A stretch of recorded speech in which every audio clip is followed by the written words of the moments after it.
Hello, GRIMMCon, and welcome to What to Expect When You're Expecting a Pen Test. This presentation consists of tips, pitfalls, and successful strategies from my experiences both in my years as a penetration tester and a consumer of tests that can help your engagements to run smoothly and deliver greater return on your investment of time and effort. It is geared toward anyone who is looking to get a test completed or anyone who has an imminent test coming up. Now, this is a large subject, and we could spend hours getting into fine detail. However, I believe this high-level introduction will serve to start you down the road to better overall experiences with test engagements. First, a bit more about myself. I've been a penetration testing consultant for the past 8 years, performing tests for federal, state, and local governments, as well as private customers covering traditional and cloud-based deployments. Prior to being a penetration tester, I have experience as a consumer penetration test during my time as an information systems security officer and development experience as a front-end web developer. I view my current job as using my expertise to provide as much useful and actionable information to my customers as possible within the testing timeframe. Outside of testing and writing reports, I'm a dad, a maker, and have been a volunteer for B-Sides DC since the beginning, including being co-director for 5 years. My contact information is on this slide and will be shown again at the end of the presentation for anyone that has further questions. So on to our agenda for today. First, we're going to talk about types of tests just to set the stage. Then we'll talk about strategies for pre-testing, during the test, post-testing, and then some takeaways at the end to sum everything up. So first, let's set the stage. I think of this as our "you are here" map.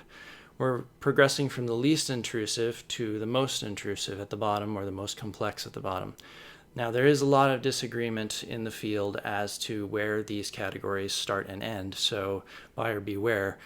There's many types of tests as there are testing companies, so you can generally group them into some categories to make some separations between what you might get with different types of tests. Although always ask questions of the testing company or companies that you may be considering working with to understand where they fall on this spectrum. So starting off, first we have a vulnerability scan. This is more of a basic review with automated tools frequently, and usually does not attempt to exploit or verify any of the vulnerabilities that are seen. It's just going to give you a report of here's what we see when we take a look at it from the outside. Again, there may be a slight difference here of verification of vulnerabilities with different test shops. Moving on to a penetration test. This is what I've performed most often in my career. This is usually an announced test, so everybody knows it's going to happen, no surprises or trying to hide.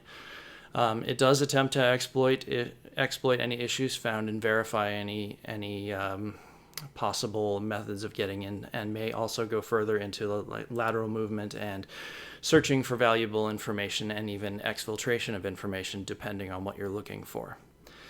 Then we have kind of like an offshoot here that applies to penetration test red teams and even purple teams, a targeted test.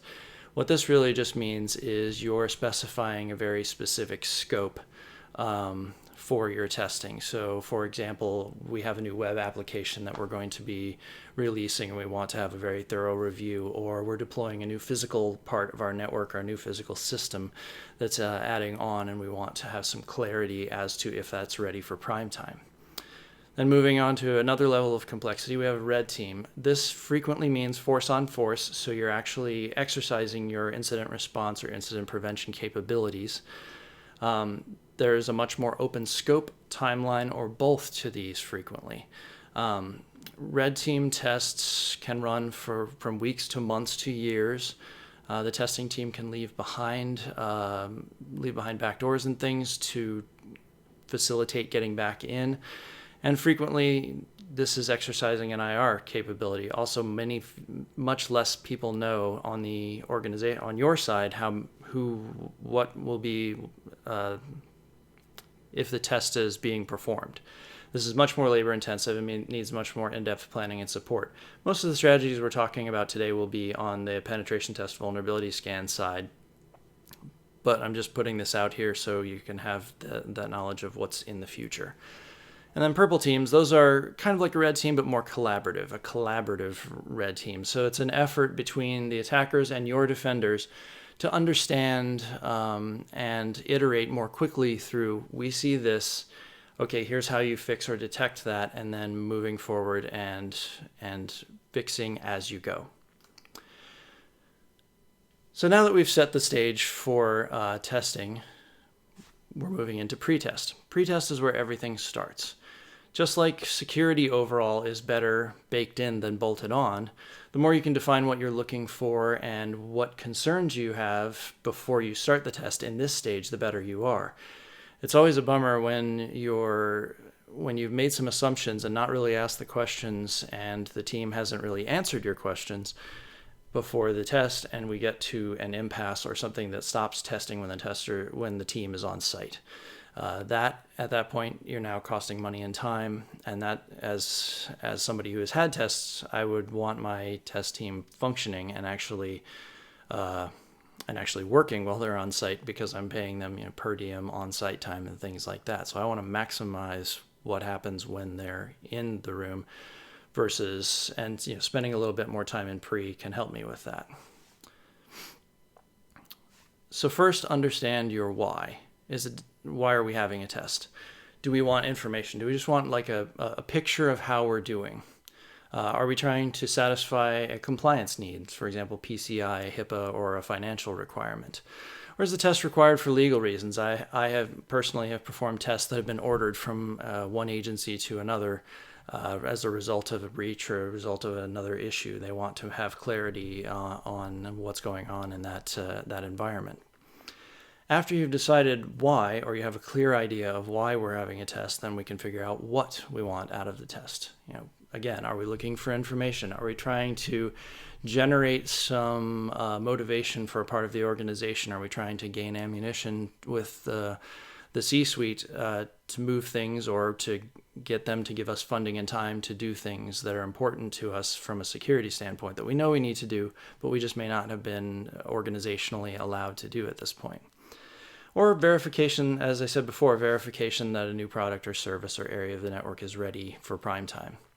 And then finally, and then another thing to consider once we've considered our what is, how are we going to implement what we get out of this test? Are we planning to have some time for our IT staff to remediate any issues found, make any updates, make any recommended changes for an improved security state at the end? So then, also during this process, you should take the opportunity to try to get to know the team that you're working with. And this is important because there are a lot of different personalities of penetration testing teams. Some are more aggressive, some are more collaborative, some are at different areas of maturity and of course different areas of cost. Cost is definitely a consideration here. But as you talk to the team, understand what you're comfortable with, and if you're not comfortable, maybe move to a different team. There are definitely lots of penetration testing shops out there. So, it's the old adage of, if something doesn't seem right, maybe it's a time to try something else. But once you've landed on a team that you're comfortable with, ask the other questions. How many testers will be coming on site? What will they need when they get on site? And then, what is the process? How are they going to do it? Have them walk you through a high level. How is the test going to go? What happens first, second, third? And then the basic timelines for those. Obviously, things will change in practice. And then consider the sensitivities at your site. Is it hard to get ports open? Or is meeting space very difficult to come by? Things like that. All of these can be considerations that trip things up or make things more difficult. But if you consider them ahead of time, it might smooth things along and have things go more quickly. Scope. Scope is the most important thing to testers. For me, the thing that slows me down as a tester and gives me the most challenge is when the scope of the network or the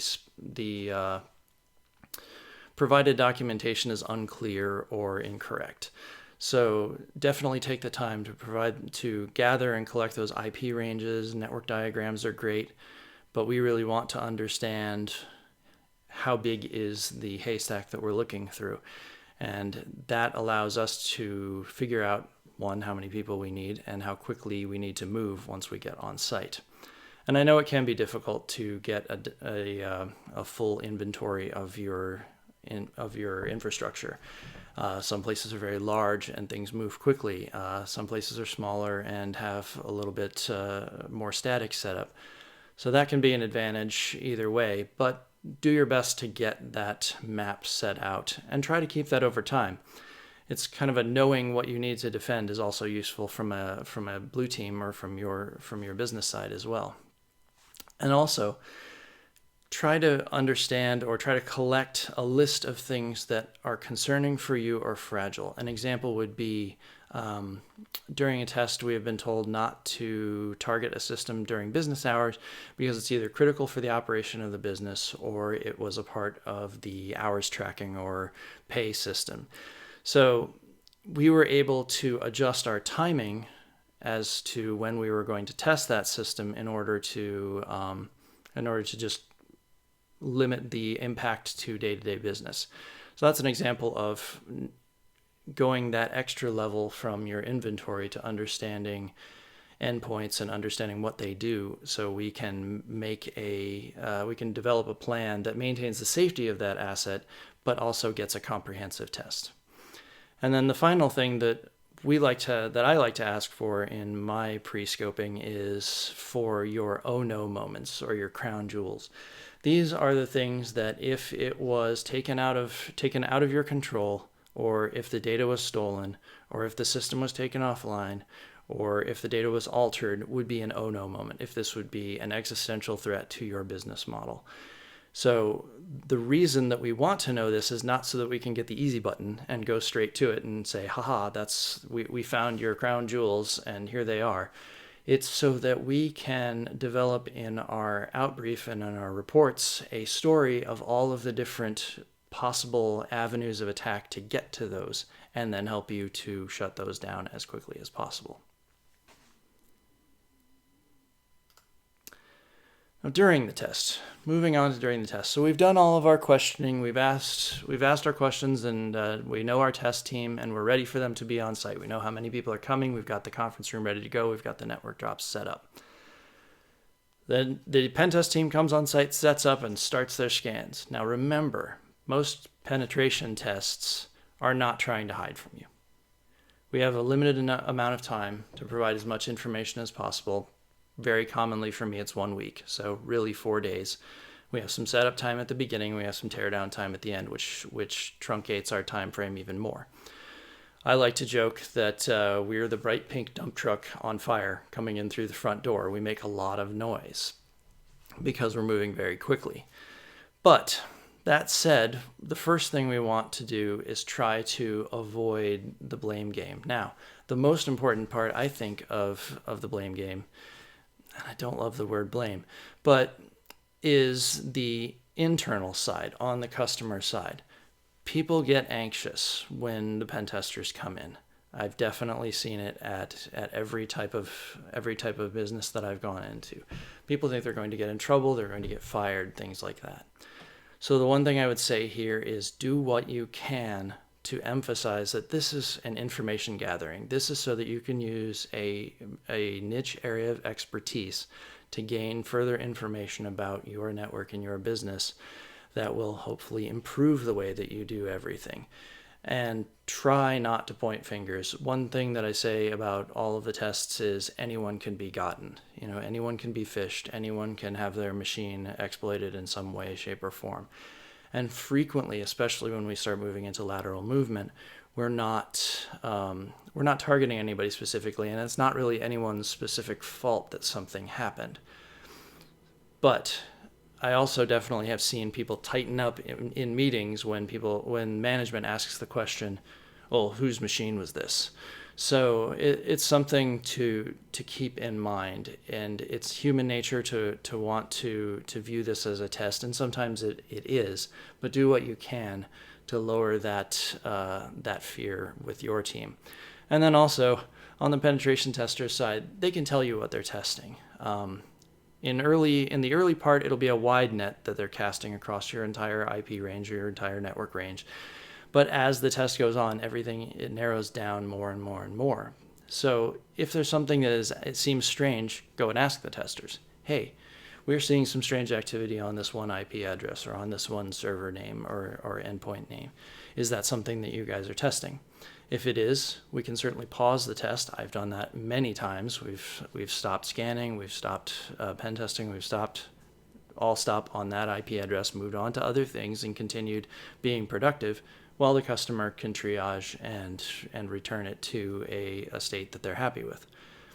So, but that communication with your testers, keep the communications flowing. The test is a relationship. Keep asking questions. If you see stuff that is concerning you or activities that are concerning you, run them by your test team. Be open with them and say, hey, this concerns us.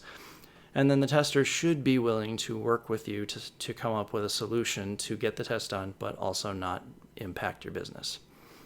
And then finally,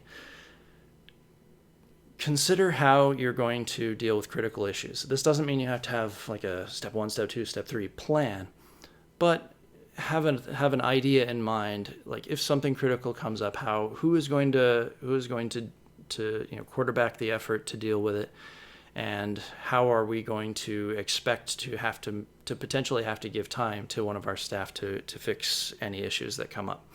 Because it's common when we find a critical issue that gives access to a system, that we as a testing team will exploit the system, access the system, and then we're good to go at that point. We have our access that we need, and then we'll let the customer know and say, hey, we think you should patch this before we even go any further. We think this is something that you should give attention to right now.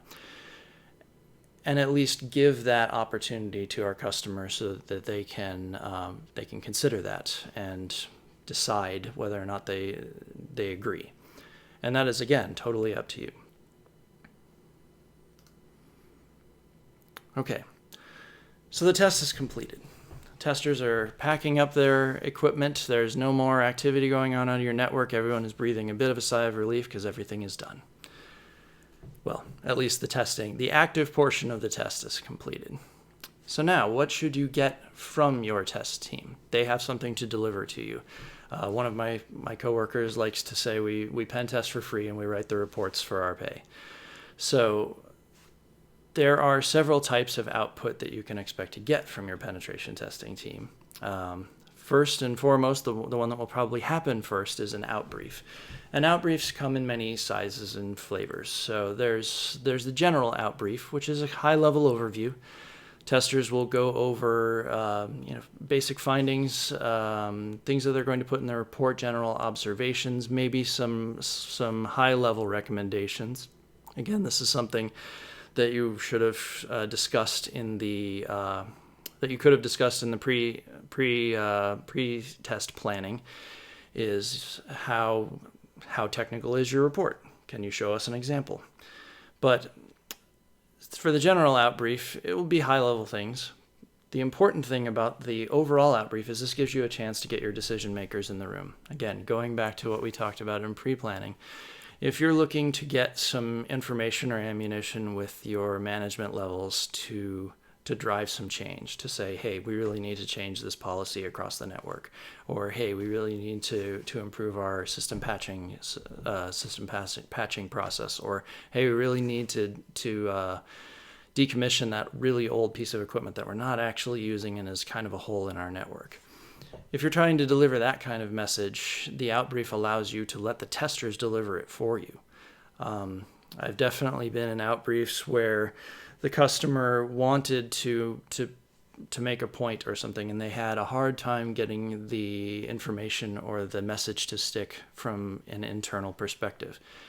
And as testers, we were glad to provide backup, to provide support. Yes, we see this too, and we think it also needs to be fixed. And for some reason, the third-party perspective makes that message land much better. Another type of useful format outside of just the general outbrief is the tech-focused or the tech-to-tech outbrief. This one is much more informal, and I believe it should be. What generally happens with these is The test team, maybe not all of it, maybe the people who found most of the issues or who are the most up to date on everything, or it could be the entire testing team, and whatever IT staff wants to come in. So this could be, firewall admins, server admins. It depends on how varied and how large your particular staff is. I've had tech-focused briefs that were 30 people. I've had tech-focused briefs that were 5 of us. But it's really an information sharing situation. It's tech guys talking tech. And the advantage here is that when that report comes out a month later, the IT staff will have already had a direct conversation about what was in the report, and they can also ask questions, clarifying questions to get further detail that's specific to your environment. And when they get the report 2 months later or a month later, however long it is, they can say, "Oh, right, I had that conversation with that one tester, Matt was his name, yeah, and he explained that to me, and I know what I'm doing. I know how to fix that." So it can be a really useful knowledge sharing exercise, and something that you can request from your team. Hey, I'd really like to have a 30-minute or 45-minute discussion between our IT staff and your testers when we're getting close to the end, just to review everything and get a clear idea. And you can cover so much more talking back and forth than is able to be conveyed in even the best written report.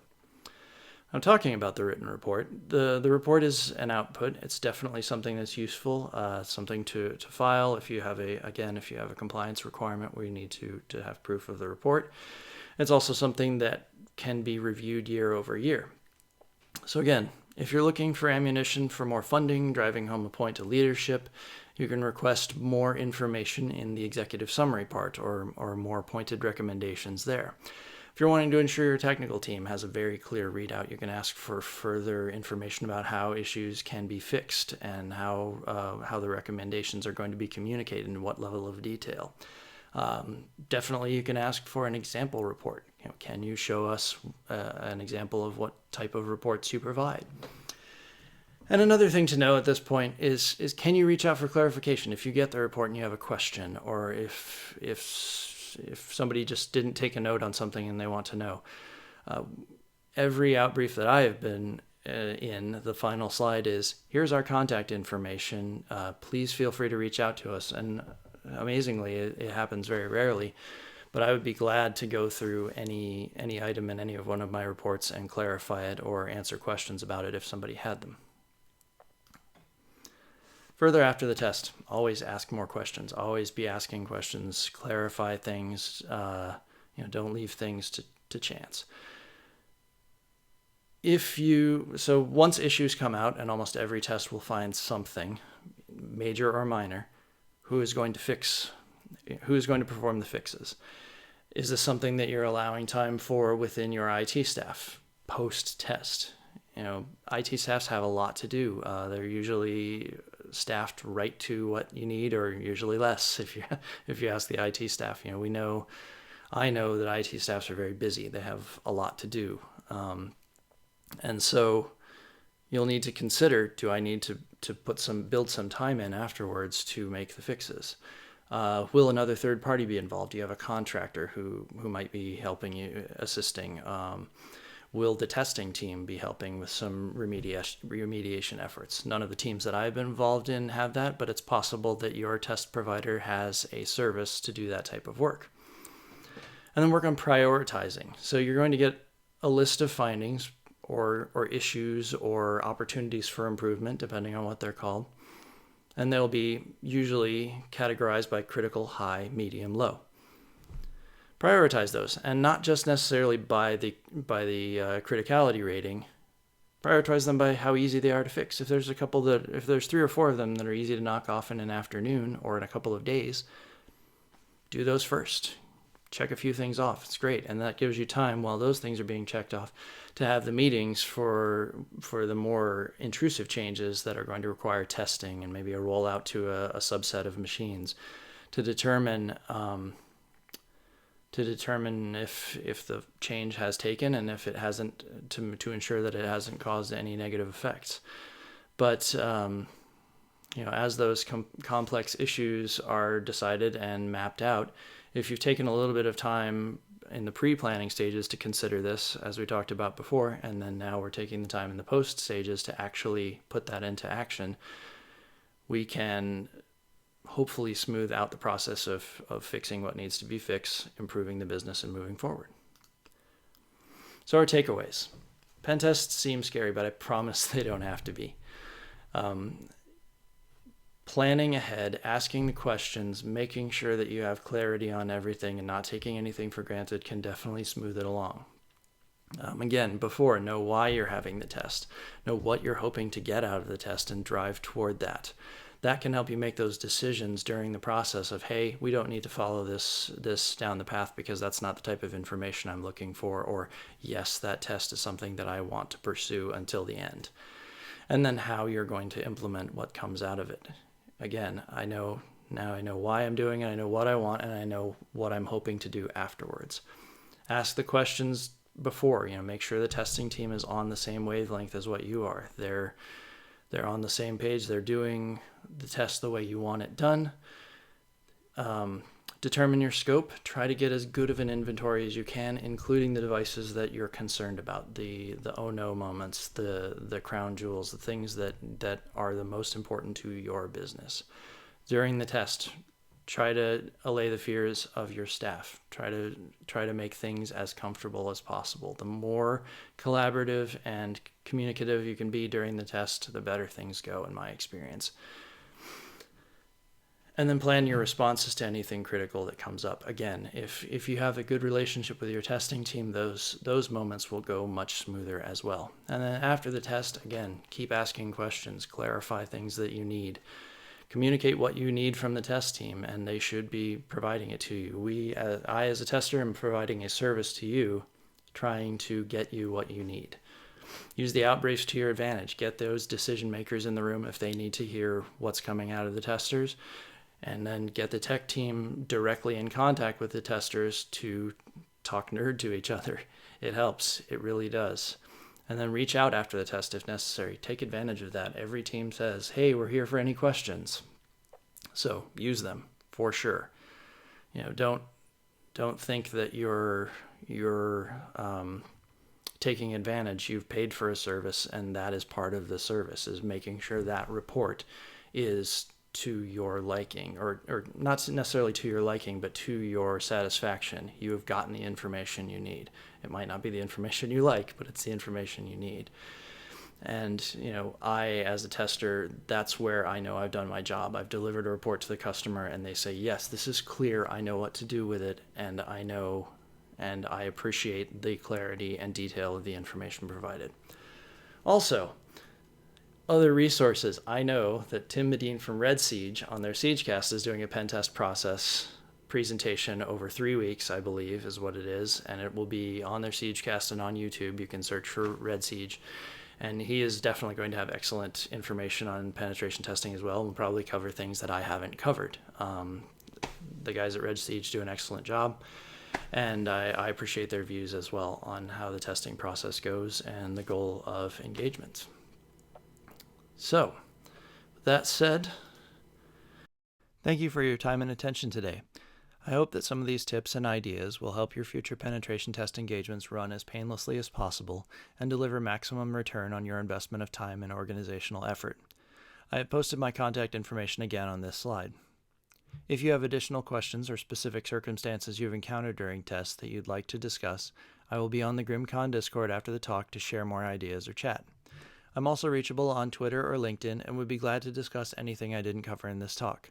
Ways to prepare for pen tests is a big subject, and honestly I could go on for hours given the time and interest. Thanks again to the organizers of GRIMMCon for putting on this event and for selecting my talk. Happy St. Patrick's Day, everyone.